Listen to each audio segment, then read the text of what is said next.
చూడండి, మనం నమ్మి వణికిస్తున్నాం, దయ్యాలు నమ్మి వణుకుతున్నాయి అంట. అంటే మనకంటే మంచిగా దయ్యాలే నమ్మినాయి. దయ్యాలు యేసు ప్రభును నమ్మి గడగడ గడగడ గడగడ వణుకుతున్నాయంట.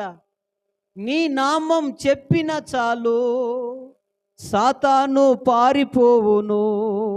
చూడండి, యేసయ్య పేరెత్తితే చాలు సైతానుకు దడ.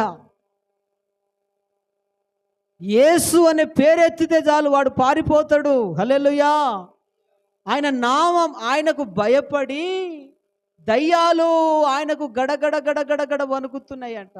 వీళ్ళు అంటున్నారు, ప్రభువా మేము మీ నామమున దయ్యాలు వెళ్ళగొట్టినాం, ప్రవచనాలు చెప్పినాం, నీ నామమున అనేకమైన అద్భుతాలు చేసినాం, సూచక్రియలు చేసినాం, మహత్కార్యాలు చేసినాం.